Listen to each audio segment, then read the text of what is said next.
Most people read Proverbs 31 and they miss what's actually there.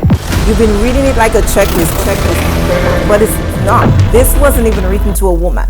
The words of King Lemuel's mother. It was a mother teaching her son what to look for. The utterance which his mother taught her. And when you read it right, you don't see a perfect woman. You see a woman producing results. She bought land, she made products, she sold them, and she made money. She's been in that chapter the whole time. You just weren't taught to see her this way. So today, I'm giving you 7 lessons from her life that most people skip.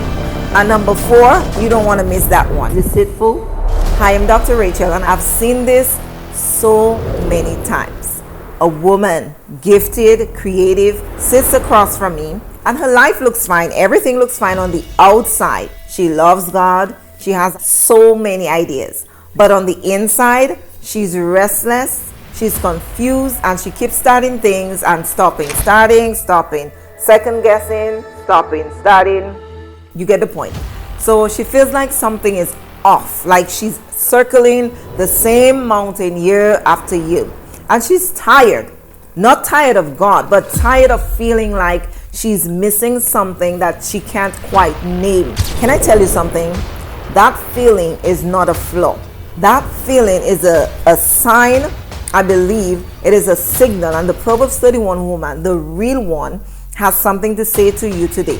Here's what I want to address before we go any further. Most of the teachings we've seen or heard on Proverbs 31 does one of 2 things. It either makes you feel guilty, like you should be waking up at 4 a.m., sewing your own curtains and running a non-profit on zero sleep. Or the other version is that it makes you feel inspired for about maybe a day and a half, and then nothing changes. Why? Because we've been taught about her instead of being taught from her. She's not a standard to measure yourself against. She's a model that we can learn from. There's a difference between the two. So today we are learning from her. Proverbs 31:10 calls her, and I can't say it well, but Eshet Kayil, and in Hebrew that means a woman of valor. It's not perfection, power. And when you read her story through that lens, everything changes. Lesson number 1 is that she was multi-passionate and she was multi-executed. You've probably heard this advice online somewhere. Focus on one thing. I know you've heard that. Niche down, pick a lane, just one thing. And then you read this Proverbs 31, and this woman is doing real estate, textile, she's a seamstress, she's manufacturing, farming, retail, management. She blows that rule completely out of the water, okay? No, she was not a niche creator person. She was a multi-stream operator. She was multi-passionate, just like you. But here's what nobody tells you. Every single thing she did had a result attached to it. Every single thing. She didn't explore sewing. She sold them. She didn't dream about land. She actually bought it. She didn't vision board a vineyard, a farming garden, etc. She didn't just put it on a vision board. She planted one. And the problem is not that you have many ideas. God wired you that way. God is a multifaceted God.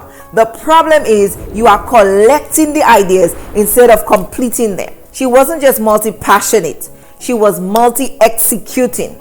And there's a massive difference between a woman with 10 open tabs on her computer, guilty, and a woman with 10 income streams. She works with eager hands, according to verse 13. She seeks wool and flax and willingly works with her hands. Eager hands are not the hands that's scrolling on internet all day. Eager hands are building something. So from this lesson, look at your idea list right now. Just pull out your list. Pick one unfinished thing that you started but you have not finished, and finish it before you start anything new. Give yourself a deadline and just finish it. Lesson 2, and this one, most Christian women are too afraid to say it out loud. This woman made money on purpose and she felt zero shame. Let me ask you something. Do you feel a little guilty when you think about charging for your gifts? When you think of putting a price to your time? Like somewhere deep down, you believe that if God gave it to you, you shouldn't really profit from it, right? That's not humility. That is fear. Fear in religious language Look at verse 18. She perceives that her merchandise is good, and her lamp does not go out by night.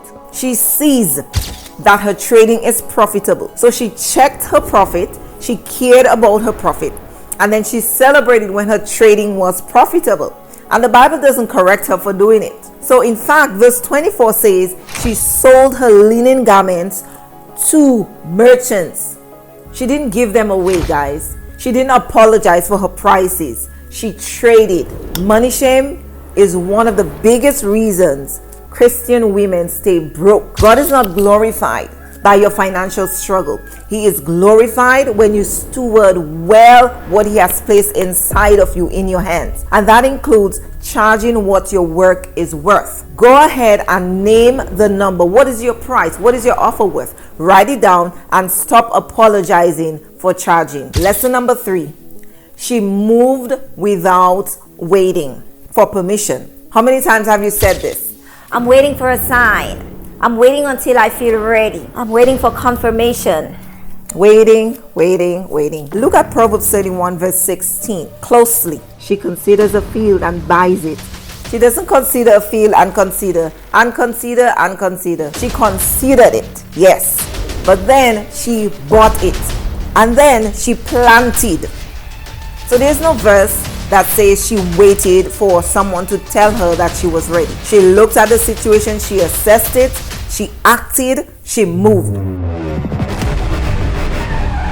Now, this is not recklessness. Notice she considered it. But after the considering, she took action. So yes, let's consider, but then we have to move. Here's what I've learned. Waiting forever is not faith. It's fear with a spiritual label on it. Your step here is to decide what decision have you been sitting on for months. This week, consider it seriously, then make the call. And don't forget to hit the subscribe button, because lesson 4 is the one that I promised you in the beginning. This is the one that nobody talks about. This woman had zero money shame. I want to go deeper here on the money conversation, because this is the one that changes everything. Most Christian women, they have been taught that money is dangerous. They've been taught that wanting money means something is wrong with you. That a real woman of God doesn't think about profits. That is a lie.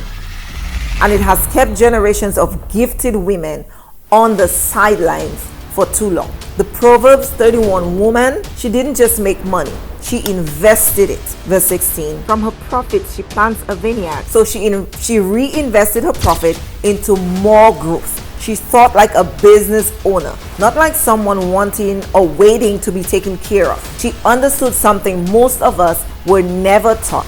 Money is a tool, not a temptation. Money is not a test of your humility. It is a tool for impact, for generosity, for legacy. The plans of the diligent lead to profit. Proverbs 21:5. God is not afraid of your profits. You shouldn't be either. Write this down.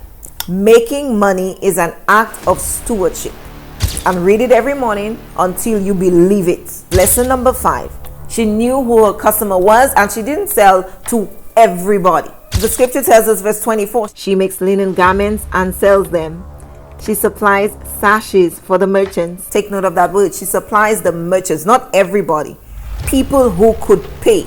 People who valued quality. She was not chasing people. She was not begging people to see her value. She found the people who already understood what she had, and she sold to them. Jesus said it plainly, Matthew 7:6. Do not cast your pearls before swine. That is not just a spiritual principle. That is a business principle. Your offer, whatever you're selling, that is a pearl. And not everyone is your customer. And that's okay. So go ahead and write one sentence that describes your ideal client. Be specific. Then go find that person for whom you are ready to sell. Lesson number 6. 6? That is 6, right? Lesson number 6. She was never meant to do it alone. Get this. So let's talk about the hustle culture that has crept into Christian business spaces. The idea that if you're not exhausted, you're not serious, taking a rest is laziness. That if you hire help, that is a luxury. and you don't deserve it. No, she had a team. Verse 15 says she provides food for her family and portions for her servant girls. She had servants, she had a family. So she planned her team's work. She led people, she delegated. She was a CEO, not a one-woman show who refused help because she thought that sacrifice meant spirituality. No, this woman we see here did not believe that sacrifice is equal to spirituality. Burnout is not a badge of honor. It's a sign that something is not in alignment. Something is wrong. So what is one task that is draining you right now that you could delegate, you could automate it, or just let go of it? What is that one thing? Go ahead and make that move. And lesson number 7, this is important. This woman was fearless because she was prepared. The Bible says, Proverbs 31:21, when it snows, she has no fear for her household, for all of them are clothed in scarlet. She was not afraid of hard times, not because hard times didn't come. A lot of the fear in business, it doesn't come from a lack of faith alone. It comes from a lack of preparation. And being ready includes building your audience before you launch your product, because preparation precedes promotion. God doesn't promote what hasn't been prepared. Here's the next step for you to take. What is the one thing that you can do today to prepare before you need it? Go ahead and do that thing. That woman, she could be you, not someday, but now. I have a free gift for you. Just join my email list. Link is in the description below. It's free and it will help. If you want to understand your calling before you build anything, start here by watching this video. And I'll see you in the next one.